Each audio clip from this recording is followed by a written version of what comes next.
Selamat siang Ibu Nunuk dan teman-teman semuanya. Kali ini kami dari kelompok 11 akan mempresentasikan chapter 5 yang membahas mengenai perceptual process atau proses persepsi. Sebelum itu, perkenalkan nama saya Elviana Andriani Wijaya dengan NIM 22D10092. Mari kita langsung lanjut ke materinya.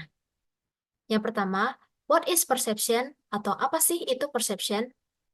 Di dalam buku, itu artinya perception artinya a process by which individuals organize and interpret their sensory impressions in order to give meaning to their environment. Yang artinya, persepsi adalah suatu proses di mana kita mengatur dan menginterpretasikan kesan-kesan sensorik secara berurutan, memberi makna pada lingkungan tertentu. Nah, maksudnya kesan-kesan sensorik itu apa sih? Kesan-kesan sensorik yang dimaksud adalah kesan melalui penginderaan seperti penglihatan, sentuhan, pengendaraan, atau indera lainnya membuat kita memahami, menilai, menafsirkan, menyimpulkan, menetapkan, atau memberikan makna pada suatu pesan, kondisi, atau lingkungan tertentu. Jadi, intinya, persepsi bisa dikatakan di mana kita menerima dan menafsirkan pesan melalui alat penginderaan kita. Bisa saja apa yang kita lihat, kita rasakan, atau kita dengar bisa sangat berbeda dari kenyataan objektif. Sebagai contoh, seorang calon karyawan yang ingin bekerja di sebuah perusahaan. Nah, karena dia baru calon atau belum bekerja di perusahaan tersebut, ia memandang perusahaan tersebut memiliki lingkungan kerja yang baik, partner kerja yang suportif, pekerjaan yang tidak berat, gaji yang besar, dan sebagainya. Padahal belum tentu. Bisa jadi kenyataannya itu tidak seperti yang apa yang dia bayangkan atau ia melihat perusahaan tersebut. Jadi intinya persepsi itu hanya melihat dari depannya saja, tidak melihat kejadian aslinya seperti apa, pandangan sebelumnya seperti apa, dan latar belakangnya seperti apa. Mengapa sih persepsi itu sangat penting dalam melakukan studi perilaku organisasi? Karena persepsi mempengaruhi tingkah laku seseorang, khususnya dalam berorganisasi. Perilaku seseorang didasari atas persepsi atas realita, bukan pada realitanya. Maka persepsi itu bisa dikatakan menjadi penting karena kebiasaan seseorang lebih didasarkan pada persepsi yang mereka rasakan dibandingkan dengan kenyataan yang ada. Nah, faktor that influence perception. Apa saja sih faktor yang dapat mempengaruhi persepsi? Yang pertama sih perceiver. Perceiver ini melakukan pelaku persepsi. Pelaku persepsi adalah penafsiran seorang individu pada suatu objek yang dilihatnya akan sangat dipengaruhi oleh karakteristik pribadinya sendiri, di antaranya sikap, motif, kepentingan atau minat, pengalaman masa lalu, dan pengharapan. Jadi, kebutuhan atau motif ini yang tidak dipuaskan akan merangsang individu atau si perceiver ini dan mempunyai pengaruh yang kuat pada persepsi mereka. Contohnya seperti apa? Seperti tukang rias akan lebih memperhatikan kesempurnaan riasan orang daripada seorang tukang masak. Nah, dari jobnya saja sudah beda dan dari minatnya saja sudah beda. Pastinya persepsinya pun biasanya lebih difokuskan pada minat, karakteristik, atau suatu hal atau objek yang lebih menarik atau lebih relate dengan mereka. Biasanya seperti itu. Makanya, di sini dapat dikatakan bahwa seorang yang disibukkan dengan masalah pribadi akan sulit mencurahkan perhatian untuk orang lain, menunjukkan bahwa kita dipengaruhi oleh kepentingan minat kita. Jadi, biasanya kalau kita melakukan persepsi, itu biasanya ada hal yang bisa mempengaruhi kita untuk melakukan persepsi terhadap seseorang atau suatu hal seperti itu. Yang kedua, target. Nah, target ini adalah benda, hal, atau objeknya, atau orangnya yang kita persepsikan, yang kita pandangkan, yang kita gambarkan, seperti itu. Jadi, target ini membuat kita cenderung mengelompokkan hal-hal yang dekat dan serupa menjadi satu. Nah, selain itu, objek yang berdekatan akan dipersepsikan secara bersama-sama pula. Nah, contohnya seperti apa? Contohnya seperti ini. Ada kecelakaan atau kejadian kecelakaan terjadi 2 kali dalam seminggu. Kecelakaan ini yang dimaksud bukan kecelakaan lalu lintas ya, tapi kecelakaan seperti perlombaan arena ice skating, misalnya seperti itu. Nah, ada berita yang menjelaskan bahwa terjadi kecelakaan ice skating gitu.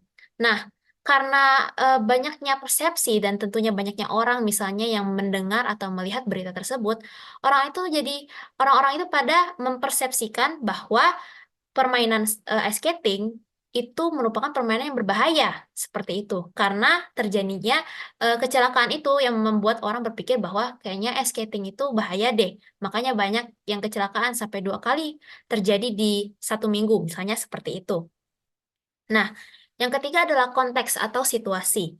Nah, waktu kita melihat suatu benda atau peristiwa dapat mempengaruhi perhatian kita, begitu pula faktor situasi. Nah, situasi ini bisa seperti tempat, waktu, eh, cahaya, atau seperti cuaca, seperti itu. Pokoknya situasi atau keadaan gitu. Nah, contohnya seperti apa? Misalnya ada eh, kita jalan-jalan ke mall nih. Nah, kita melihat kan banyak perempuan-perempuan atau laki-laki yang menggunakan pakaian atau outfit yang memang digunakan untuk yang jalan-jalan gitu. Bahkan ada beberapa orang yang ke mall itu menggunakan outfit yang bagi kita wah gitu, bagi kita keren banget. Nah, tapi semisal perempuan atau laki-laki itu pakai outfit yang wah itu ke pasar, nah jadinya kan lebih bingung ya kita, kok ngapain kita pakai baju keren tapi ke pasar gitu, misalnya seperti itu. Oke. Selanjutnya, nah, attribution teori. Apa sih attribution teori? Bahasa Indonesianya itu teori atribusi. Nah, teori atribusi ini adalah menjelaskan bahwa cara kita menilai orang secara berbeda bergantung pada makna yang kita kaitkan pada suatu perilaku. Atau bahasa lainnya, sebuah proses di mana seorang pengamat menyimpulkan penyebab dari perilaku orang lain, apakah perilaku individu tersebut disebabkan oleh faktor internal atau faktor eksternal. Jadi kita itu melihat, kalau kita mempersepsikan terhadap seseorang, kita melihat perilaku orang ini tuh didasarkan atas faktor apa ya? Faktor internal atau faktor eksternal. Kalau faktor internal berarti dari dirinya sendiri, kalau dari faktor eksternal berarti dari luar dirinya sendiri. Nah, menurut Kelly, cara kita menilai orang lain itu atau menjelaskan perilaku orang lain itu disebabkan oleh 3 faktor. Satu, distingsi. Dua, konsensus. Yang ketiga, konsistensi. Nah, distingsi ini bahasa lainnya juga kekasan atau suatu ciri khas seperti itu. Nah, apa sih yang dimaksud dengan ketiga faktor ini? Nah, yang pertama, ada distingsi. Kekasan mengacu pada apakah seseorang menampilkan perilaku yang berbeda dalam suatu situasi, atau bagaimana seseorang berperilaku berbeda terhadap suatu objek atau orang lain. Nah, contohnya seperti apa? Contohnya seperti ini. Teman-teman bisa melihat di layar, di sini ada 4 contoh yang bisa saya sajikan. Yang pertama, Lily menyukai ayam goreng yang ia makan, tetapi kurang menyukai masakan lain yang ada di depannya. Maka Lily memiliki distingsi. Distingsinya tinggi. Nah, semisalnya kebalikannya, kalau misalnya Lily menyukai ayam goreng, tapi dia juga menyukai masakan yang lain, misalnya, berarti Lily memiliki distingsi yang rendah. Yang kedua, Alison hanya merokok saat keluar bersama teman-temannya. Maka perilakunya memiliki distingsi atau kekasan yang tinggi. Tapi jika dia merokok kapan saja atau di mana saja, nggak cuma sama teman-temannya, berarti distingsinya rendah. Yang kedua, yang ketiga, Pak Amran hanya menyapa Lili saat masuk kantor.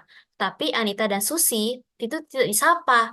Kalau Pak Amran menyapa Anita dan Susi juga, berarti distingsinya itu rendah.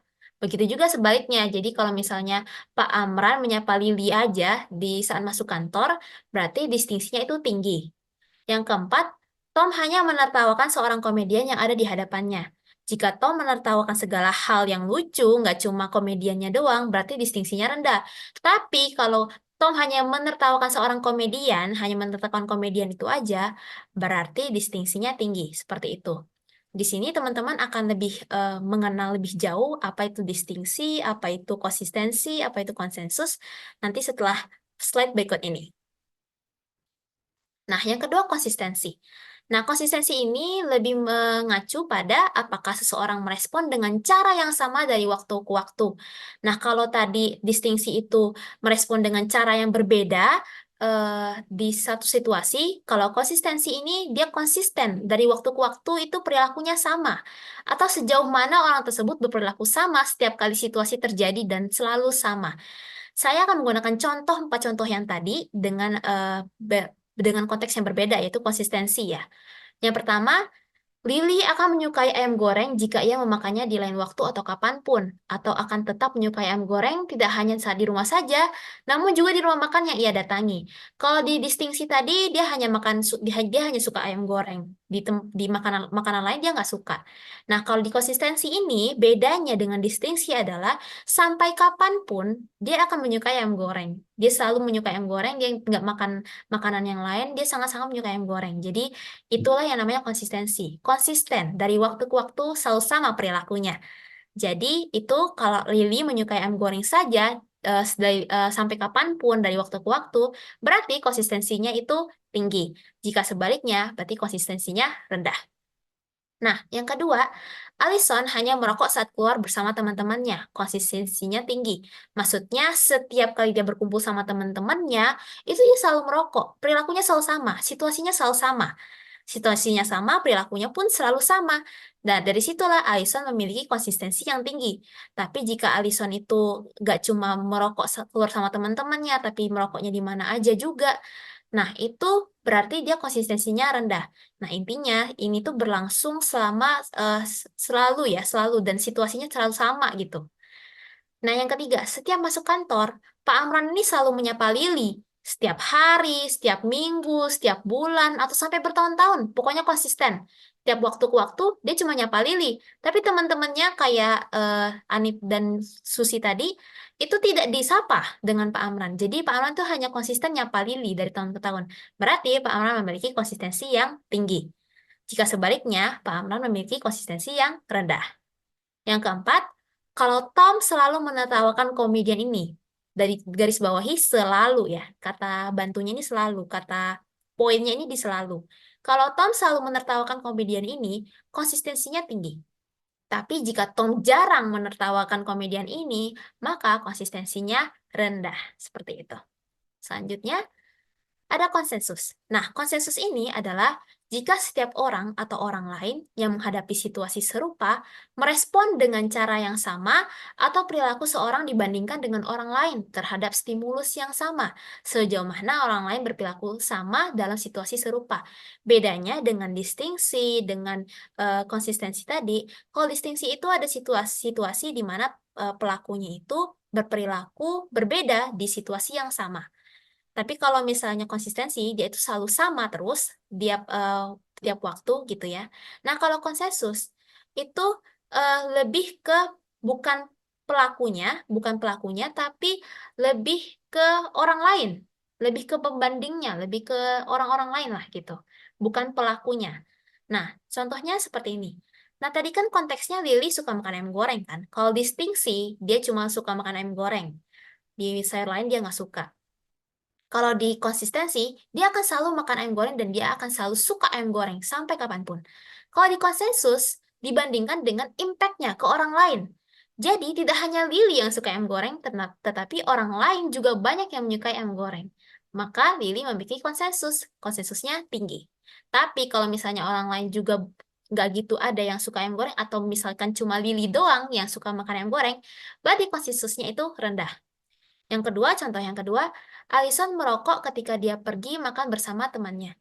Jika temannya juga merokok, perilakunya termasuk dalam konsensus yang tinggi. Kalau cuma Allison aja yang merokok, berarti konsensusnya rendah. Jadi, mungkin teman-teman bisa lebih paham bahwa konsensus itu lebih ke impact-nya, lebih ke orang lainnya. Yang ketiga, setiap masuk kantor, tidak hanya Pak Amran yang menyapa Lili, tapi ada Pak Tono, Pak Hussein yang juga menyapa Lili. Jadi, konsensusnya tinggi. Nah, yang keempat, jika semua penonton tertawa, berarti konsensusnya tinggi. Kalau cuma Tom aja yang terketawa, berarti konsensusnya rendah. Semoga teman-teman bisa paham ya.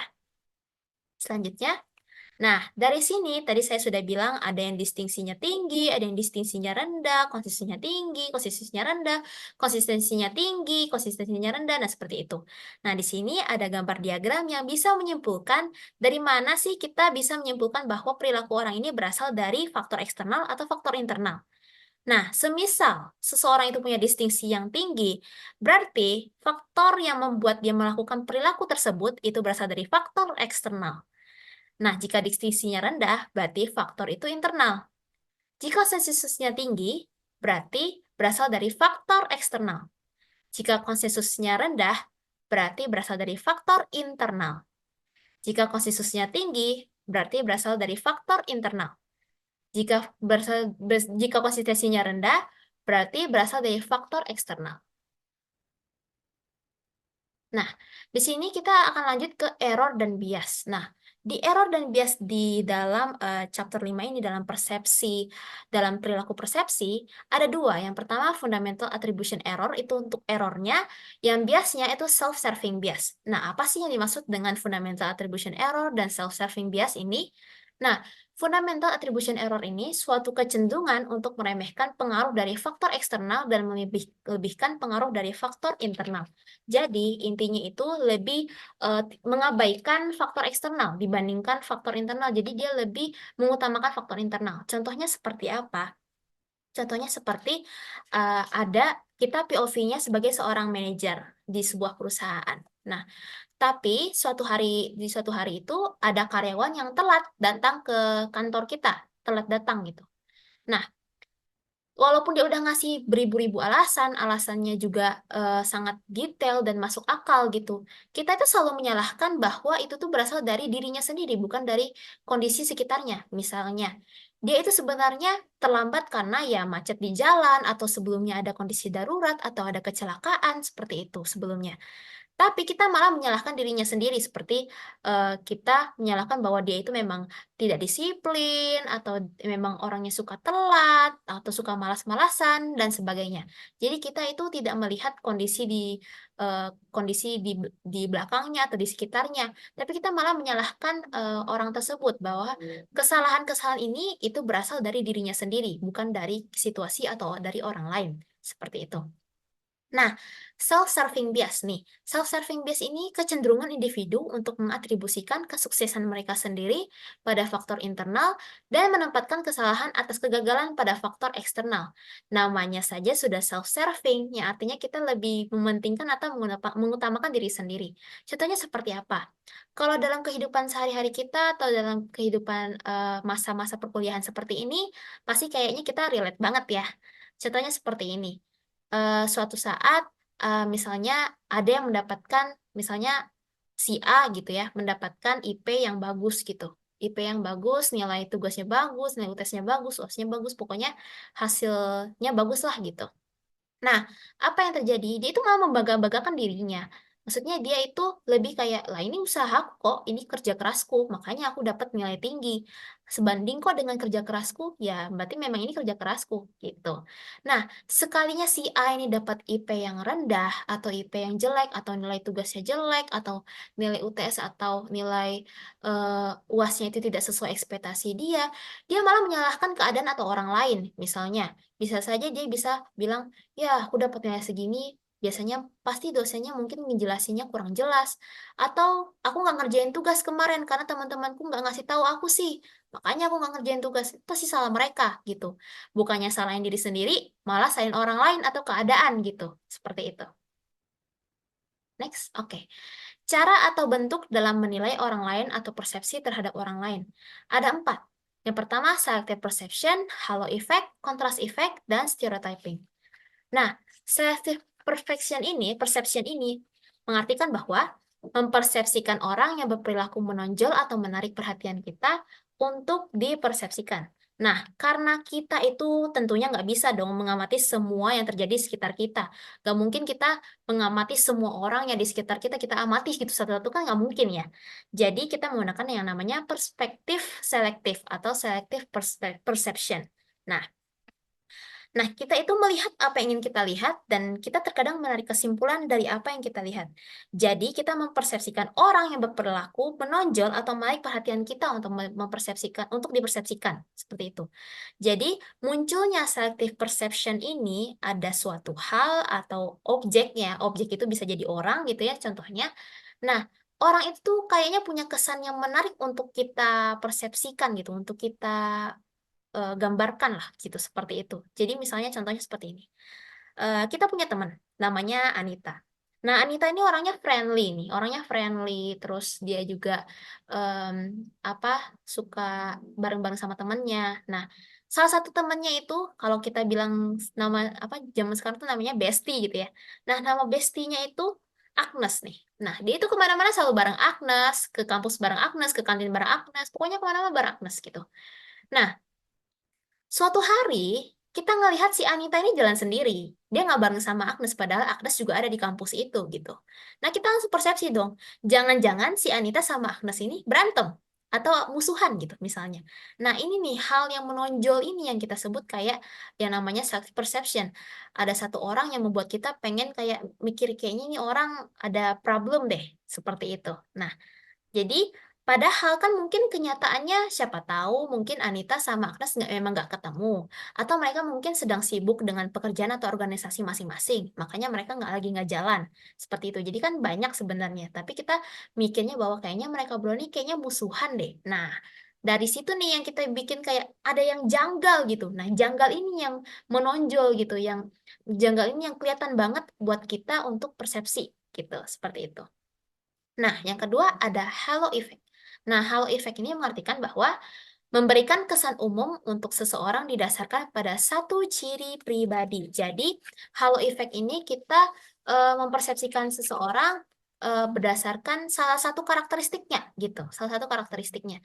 Kalau selective perception itu dari salah satu karakteristik bukan karakteristik ya, perilaku ya, perilaku individunya, perilaku orang, perilaku objeknya yang sedikit menarik perhatian kita untuk persepsi gitu. Tapi kalau hal efek ini mau dia mau menarik perhatian kita, mau dia menonjol mau enggak, tapi rasa-rasanya pengen kita persepsikan gitu. Contohnya kita ambil contoh yang pertama tadi si Anita ya. Anita tadi kan orangnya friendly ya. Nah, kita mempersepsikan kalau orang friendly itu kayak gimana sih? Dia mungkin ekstrovert, ramah sama semua orang, gampang bergaul, gampang ngomong sama orang, dan segala macam. Tapi padahal belum tentu. Bisa aja Anita itu orang-orangnya emang friendly. Tapi aslinya dia introvert, dia nggak suka bergaul dengan banyak orang. Dia memang aslinya memang ramah, memang friendly, tapi dia aslinya introvert. Ya siapa tahu seperti itu gitu kan. Nah, itu yang namanya halo effect. Yang ketiga ada contrast effect. Nah, contrast effect ini adalah bias yang tidak disadari yang terjadi ketika dua hal dinilai dibandingkan satu sama lain. Jadi, kontras efek ini ada pembandingnya, ada hal yang kita bandingkan. Jadi, objek yang kita bandingkan ini nggak cuma satu, ada dua gitu. Kalau selektif sama halo efek tadi itu ada satu yang kita bandingkan. Tapi kalau kontras efek itu ada dua pelaku atau dua individu gitu ya, yang kita bandingkan itu ada dua objek seperti itu. Jadi ada pembandingnya. Nah, contohnya seperti apa? Nah, contohnya itu seperti misalnya kita punya teman si A dan si B anggap saja gitu ya. Nah, si A ini dari Semarang gitu ya. Nah, si B ini dari Medan. Nah, si B ini ketika berbicara misalnya si B ini kalau berbicara itu terkesan ngegas kalau kata-kata zaman sekarang ya, terkesan ngegas, terkesan marah-marah, buru-buru dan segalanya. Padahal si B juga berbicara dia dengan santainya, memang logat dan bawaannya memang seperti itu. Padahal dia berbicara ya seperti biasa, seperti kita gitu. Cuma hanya logatnya saja. Nah, si A yang dari Semarang ini memang berbicara dengan lembut, dengan apa dengan santai, dengan kalem seperti itu. Jadi kita bandingkan gitu. Nah, kenapa kita menganggap si B ini terkesan marah-marah, terkesan apa ngegas gitu ya? Karena kita membandingkannya dengan si A gitu. Harusnya kalau misalnya kita membandingkannya dengan setara, misalnya si A juga orang yang ngomong yang ngegas dan kita juga udah terbiasa ngomong yang ngegas gitu. Mungkin kita nggak akan ngomong, kita nggak akan bilang kalau si B ini orangnya kayaknya ini deh marah-marah deh dan segala macam. Tapi karena si A itu ngomongnya kalem dan segala macam, kita jadi perspektif. Ini si B kenapa sih ngomongnya ngegas mulu? Nah, kayak gitu seperti itu. Nah, yang keempat stereotyping. Nah, stereotyping mungkin udah nggak asing lagi ya bagi teman-teman.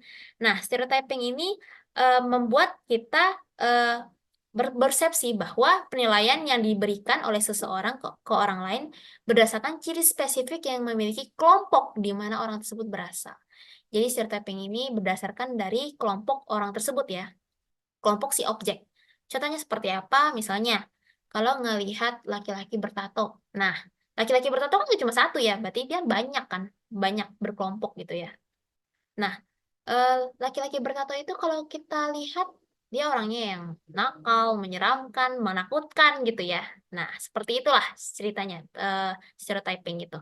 Atau bisa juga misalnya perempuan nih, misalnya perempuan itu sikapnya lebih penyayang, lebih lembut gitu. Nah, kalau laki-laki misalnya fisiknya lebih kuat daripada perempuan, ya seperti itu. Itulah yang namanya stereotyping. Baik, untuk subbab selanjutnya akan dijelaskan oleh teman saya. Terima kasih. Baik, perkenalkan saya Joy Gracia dengan NIM 22 akan memaparkan materi mengenai The Link Between Perception and Decision Making pada LO 5.3. Sebelumnya, kita harus mengetahui apakah itu decisions and problems. Decisions adalah choices made from among two or more alternatives. Jadi, keputusan manakah yang paling baik dari sekian banyaknya alternatif. Sedangkan problems merupakan a disparity, kesenjangan antara keadaan yang sekarang dengan keadaan yang ingin diharapkan. Nah, idealnya decision making tuh harus dibentuk atau diciptakan dengan objektif. Tapi kebanyakan orang tuh dipengaruhi oleh persepsi atas menghadapi problem. Misalnya, kita ingin pergi ke Unika, tapi ternyata kendaraan kita rusak, maka diperlukan adanya decision making untuk menjawab permasalahan itu. Nah, tapi tidak semua masalah itu completely labeled atau jelas-jelas ini merupakan sebuah masalah. Maksudnya gimana? Mungkin dalam satu kondisi ada orang yang mikir bahwa kondisi ini tuh merupakan masalah atau bencana yang besar, sedangkan si B bilang, oh ini tuh nggak apa-apa, santai aja. Misalnya kayak kita datang terlambat ke kuliah. Bagi si A, ini merupakan problem karena takut dimarahin dosen atau mungkin nggak boleh masuk kelas. Sedangkan si B, alah santai aja, kan cuma telat 5 menit, mending tidur aja gitu. Tentunya setiap keputusan tuh harus ada sumber data. Kita nanti akan memproses, menyaring, menginterpretasikan manakah yang relevan untuk decision making. Kita juga perlu evaluasi setiap alternatif dari strength-nya juga weaknesses-nya. Tapi nanti perceptual outcome yang akan mempengaruhi hasilnya. Jadi kita harus mempertimbangkan how perceptions of the situation influence our decision. Apakah ini sebenarnya bagus atau buruk? Misalnya saya tuh orangnya gampang bilang iya ada sesuatu, padahal secara logika kalau requestnya terlalu susah untuk saya atau berat, seharusnya saya bilang tidak. Tapi karena saya takut persepsi orang lain terhadap saya seperti ternyata Joy itu orangnya nggak mau dimintain tolong atau acuh tak acuh dan sebagainya, maka saya jadi terpaksa bilang iya pada unethical request, padahal saya sudah tahu sebenarnya hal itu memberatkan. Selanjutnya kita masuk ke subbab yang ke 5.4, yakni decision making in organization. Next. Nah, umumnya kita tuh diajarkan membuat keputusan atau decision making secara rasional. Meski kadang nggak terlalu digambarkan caranya orang ngambil keputusan rasional tuh gimana, tapi OB atau organizational behavior tuh mengajarkan cara kita mengambil keputusan dalam organisasi untuk mengatasi errors atau biases dalam decision making. Nah, maka saya akan menunjukkan beberapa construct in decision making, yakni ada rational, bounded rationality, and intuition. Baik, yang pertama ada rational decision making. How individuals should behave in order to maximize some outcome without get bias. Kata kuncinya adalah memaksimalkan outcome tanpa dikenakan bias. Nah, umumnya kita tuh pasti akan menggunakan logic. Yang ini yang benar ya sudah. Nah, di sini akan saya tunjukkan 6 steps of rational decision making. Yang pertama ada define the problem, kita menemukan apa sih masalahnya. Kedua, decision kriterianya apa. Yang ketiga, mengalokasikan bobot kriteria tersebut. Yang keempat, baru menciptakan alternatif. Yang kelima, kita tinjau alternatif yang ini tuh konsekuensinya apa, yang kedua apa, dan yang seterusnya. Dan yang terakhir, langkahnya adalah untuk chose the best alternative. Asumsinya decision maker tuh pasti punya full information dan mampu identify opsi yang relevan tanpa dipengaruhi bias dan memilih alternatif yang memiliki highest utility atau manfaat. Tapi sebenarnya nggak semua orang tuh menggunakan rational decision model karena mereka tuh merasa nyari data tuh sepertinya ribet, sulit ya. Jadi biasanya mereka tuh mencari solusi dengan opsi yang paling diterima atau masuk akal terhadap suatu masalah. Ya, persepsi lah. Bukan solusi yang optimal. Begitu. Padahal harusnya keputusan yang paling penting itu dibuat berdasarkan penilaian, bukan berdasarkan model perspektif tertentu. Konstruk yang kedua adalah rational bounded decision making. Constructing simplified models that extract the essential feature from problems without capturing all their complexity. Seringkali kita tidak follow rational model decision making karena kemampuan pemrosesan informasi kita yang masih terbatas. Nah, maka bounded rationality ini digunakan. Ya, ini kecenderungan untuk memuaskan atau mencari solusi yang memadai, cukup oke lah menurut perkiraan decision maker, meskipun kadang hasilnya tidak terlalu optimal. Kenapa sih hal ini digunakan? Karena kalau misal kita pakai opsi yang pertama ya, yang rational decision making, itu pasti kita butuh informasi yang banyak, terus harus menghitung bobotnya bagaimana, dan menghitung nilai-nilai di semua variabel dan semacamnya, pastinya akan memakan banyak waktu, uang, dan tenaga. Ya kalau bener, kalau misal kata hitungannya miss, itu kan malah kita bikin keputusan yang sangat kacau balau. Terkadang proses penyelesaian masalah yang cepat dan hemat tuh mungkin pilihan yang terbaik. Menurut saya sendiri, ini juga cocok digunakan untuk pengambilan keputusan yang sifatnya jangka pendek. Yang ketiga ada intuition, an unconscious process created out of distilled experience, yakni sebuah proses bawah sadar yang tercipta dari pengalaman kita yang disaring. Nah, mungkin ada yang bertanya, apakah intuisi ini benar atau salah? Apakah intuisi ini berkontradiktif dengan pemikiran yang rasional model? Nah, sebenarnya kedua hal ini saling berhubungan satu sama lain. Jika misal kita menggunakan intuisi, itu kan kita menggunakan firasat yang diperoleh dari pengalaman kita.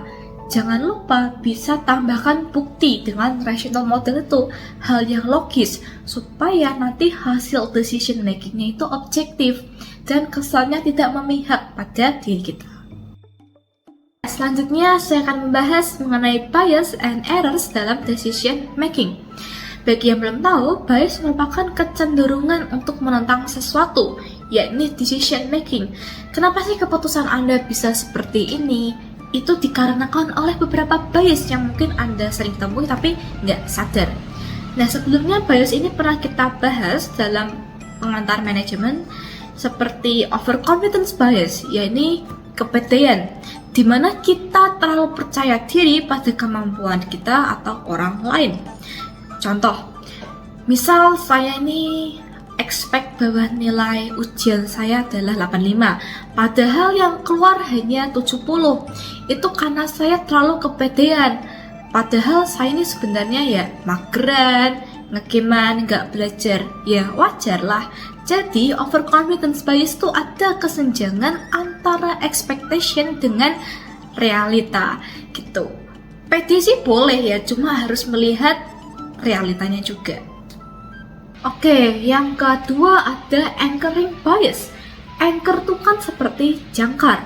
Nah, ini adalah kecenderungan untuk berpaku atau matok pada informasi awal.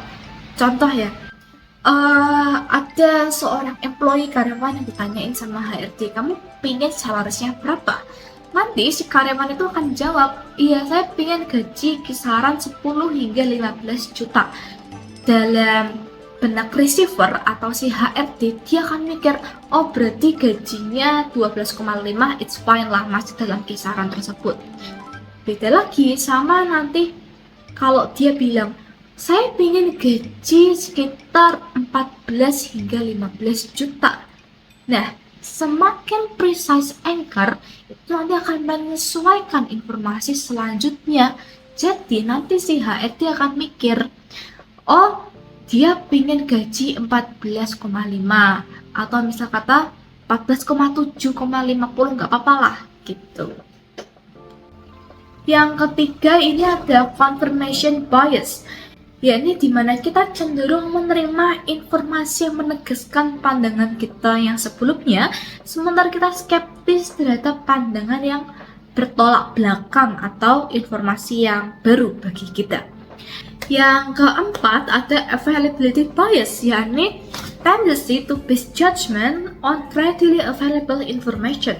Jadi kita membuat keputusan karena ya memang informasinya cuma adanya itu, sehingga kalau salah ya sudah. Contoh, misal kita sering mendengar yang di highlight terus tuh tentang kecelakaan pesawat, padahal sebenarnya kecelakaan secara transportasi darat tuh ya banyak, cuma karena yang sering banget di highlight itu dan kesannya dibikin terlalu menakut-nakuti, jadi kita tuh punya fear of menaiki pesawat gitu. Selanjutnya ada escalation comment. Eskalasi artinya kan peningkatan. Jadi adanya peningkatan komitmen yang mengacu pada keputusan yang kita ambil meskipun ada bukti bahwa keputusan tersebut salah. Nah, ini tuh berkaitan erat dengan the fear of personal failure atau ketakutan akan kegagalan. Jadi kok bisa sih? Ya karena kita terlalu mengacu pada dedikasi kita dan kita merasa bahwa kita tuh harus bertanggung jawab atas seluruhnya, sehingga information yang kita ambil dan langkah yang kita ambil tuh hanya mengacu pada pemikiran kita seorang hingga menyebabkan kesalahan fatal. Next, ada randomness error. Ini merupakan tendensi atau kecenderungan kita memprediksi outcome yang bersifat random. Jadi pengambilan keputusan ini menjadi sulit jika kita berusaha untuk memaknai hal yang sifatnya acak gitu. Misal kayak saya nggak pingin mengambil keputusan pada tanggal Jumat 13, ya karena biasanya kan 13 dianggap angka sial kan. Atau mungkin saya lebih prefer angka 8, jadi saya kalau mau milih tempat duduk, nomor tiket, atau something else yang berhubungan dengan angka 8. Bias atau error selanjutnya adalah mengenai risk aversion, yakni kecenderungan untuk lebih memilih keuntungan yang pasti daripada yang lebih beresiko, meski memiliki lebih tinggi manfaat yang ingin diharapkan. Contohnya adalah ketika orang diminta untuk menanamkan modal, mereka akan lebih prefer untuk pada obligasi daripada saham yang sifatnya lebih fluktuatif. Dan yang terakhir adalah mengenai hindsight bias, yakni kecenderungan decision maker untuk melihat sebuah peristiwa yang sesuatu seharusnya itu dapat diprediksi atau diketahui sebelumnya setelah peristiwa tersebut terjadi. Ya, artinya adalah orang tuh cenderung percaya bahwa mereka tuh seharusnya bisa memprediksi atau ngira-ngira peristiwa tertentu meskipun sebenarnya nggak gitu. Contoh, ya, kemarin saya kan ada responsi, mikirnya bahwa soalnya tuh mirip dengan soal-soal kelas sebelumnya yang sudah kuis atau responsi. Ternyata ketika saya melihat soalnya, beda jauh, yaitu merupakan contoh dari hindsight bias. Ya, saya rasa cukup sekian materi presentasi yang ingin saya paparkan. Jika ada yang kurang jelas dapat ditanyakan nanti di akhir sesi presentasi. Perkenalkan, nama saya Kevin Amadeus dengan NIM 22D10021. Nah, sekarang saya akan membahas tentang hal apa sih yang dapat mempengaruhi pengambilan keputusan. Di sini, faktor yang dapat mempengaruhi pengambilan keputusan itu ada dua, yaitu dari individu itu sendiri atau faktor individual, dan yang kedua itu dari hambatan perusahaan. Nah, sekarang kita akan mulai dari faktor individual dulu. Kenapa sih tiap-tiap orang dapat mempengaruhi pengambilan keputusan? Yaitu karena pengambilan keputusan itu merupakan gabungan dari berbagai macam pikiran pastinya. Maka dari itu, faktor individu yang dimiliki tiap karyawan dapat mempengaruhi pengambilan keputusan. Lalu, apa sih yang membuat suatu individu mempunyai pemikiran yang berbeda-beda? Di sini kita bisa melihat apa saja yang mempengaruhi pemikiran dari suatu individu. Yang pertama ada personality atau sifat, kedua ada gender, ketiga ada GMA atau General Mental Ability, yang keempat ada perbedaan budaya, dan yang kelima ada nudging. Yuk kita cari tahu lebih lanjut. Kita bahas yang pertama kali yaitu personality atau sifat. Karena sifat karyawan itu berbeda-beda, maka tiap karyawan itu adalah unik dan mempunyai pemikiran tersendiri. Tetapi di dalam pengambilan keputusan, biasanya terdapat dua macam karyawan, yaitu sifatnya yang berorientasi pada pencapaian dan juga ada yang patuh sama perusahaan. Nah, dua sifat ini bisa mempengaruhi eskalasi komitmen dari karyawan saat pengambilan keputusan dilakukan. Biasanya orang yang berorientasi kepada pencapaian itu mempunyai eskalasi komitmen yang lebih tinggi kepada keputusan yang diambil. Sedangkan orang yang patuh terhadap perusahaan itu cuma patuh-patuh aja dan level komitmennya itu biasanya lebih rendah. Faktor yang kedua itu adalah gender. Nah, sekarang aku mau tanya sama kalian. Kira-kira gender apa yang membuat keputusan lebih baik? Cowok atau cewek?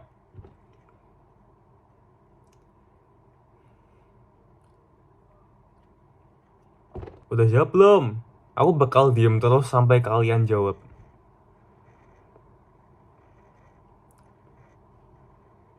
Oke, kita lanjut aja. Siapa yang membuat keputusan lebih baik, cowok atau cewek? Jawabannya adalah tergantung dari situasinya. Jadi ternyata jika perusahaan itu tidak sedang dalam tekanan, kualitas pengambilan keputusan antara cowok dan cewek itu ternyata sebanding atau sama-sama bagusnya. Tapi kalau perusahaan sedang dalam tekanan, biasanya cowok itu bakal ambil keputusan yang lebih beresiko. Sedangkan cewek itu bakal ambil keputusan yang cenderung lebih hati-hati. Faktor yang ketiga itu adalah GMA atau General Mental Ability. Nah, apa sih itu GMA? GMA itu berbicara tentang kepandaian mental seseorang. Bukan seberapa pandai atau pinternya orang itu, tapi bagaimana mereka dapat memanfaatkan kemampuan mental mereka dengan baik. Contohnya seperti kontrol diri yang baik, terus bisa tenang dalam suatu tekanan, dan lain sebagainya. Biasanya orang dengan GMA yang baik itu bakalan lebih cepat memproses informasi, dapat memecahkan masalah lebih akurat, dan bisa belajar secara cepat. Beda ya sama orang yang mungkin pemikirannya pinter, tapi GMA-nya rendah. Biasanya orang yang pinter aja itu bakalan overconfident dan mereka bakalan ceroboh sama keputusan-keputusan yang mereka ambil. Faktor yang keempat itu adalah perbedaan budaya.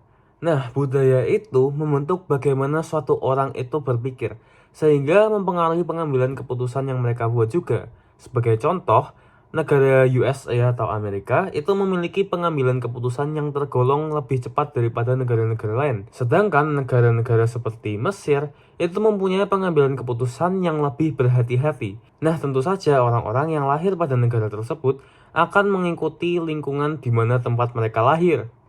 Yang kelima itu adalah nudging. Pasti kalian belum tahu nudging itu apa. Dan ternyata nudging itu adalah sebuah teori.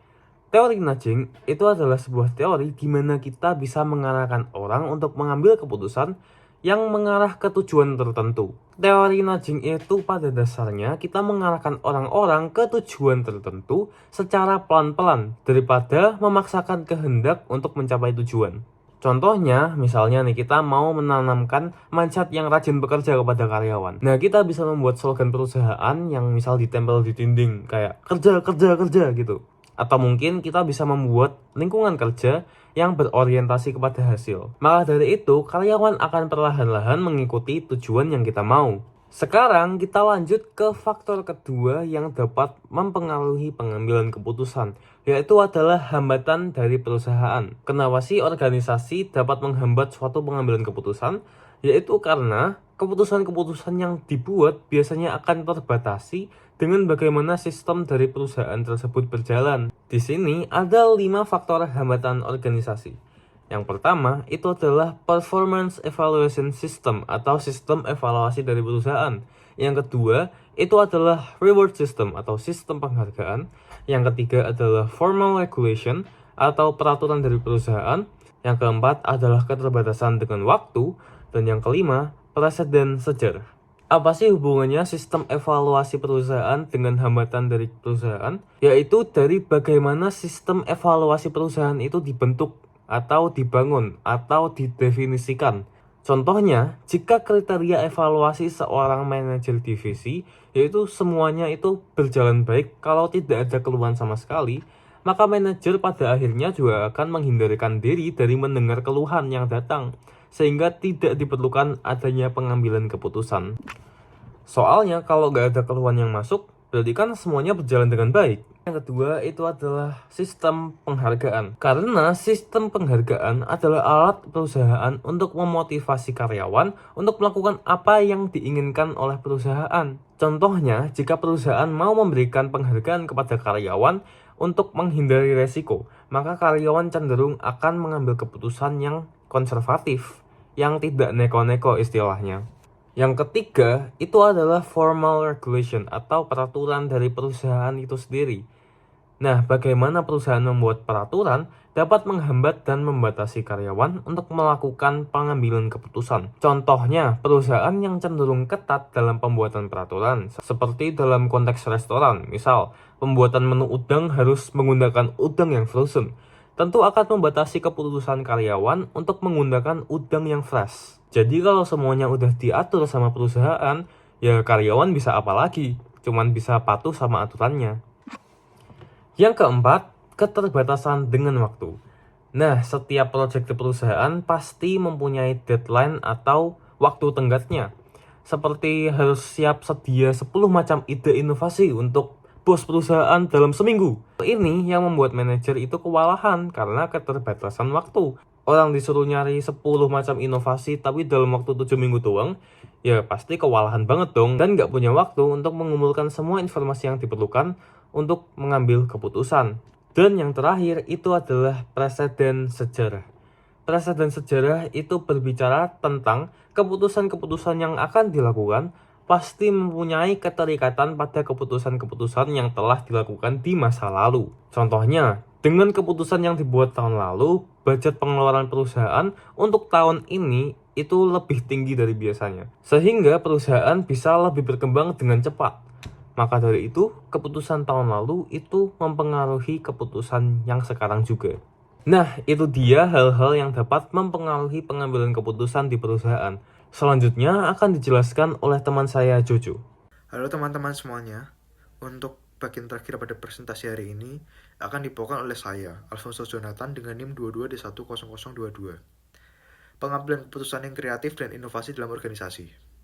Pengambilan keputusan juga memerlukan kreativitas, kemampuan untuk menghasilkan ide-ide baru dan berguna. Ide-ide baru berbeda dengan yang pernah dilakukan sebelumnya, namun harus sesuai dengan permasalahan yang ada.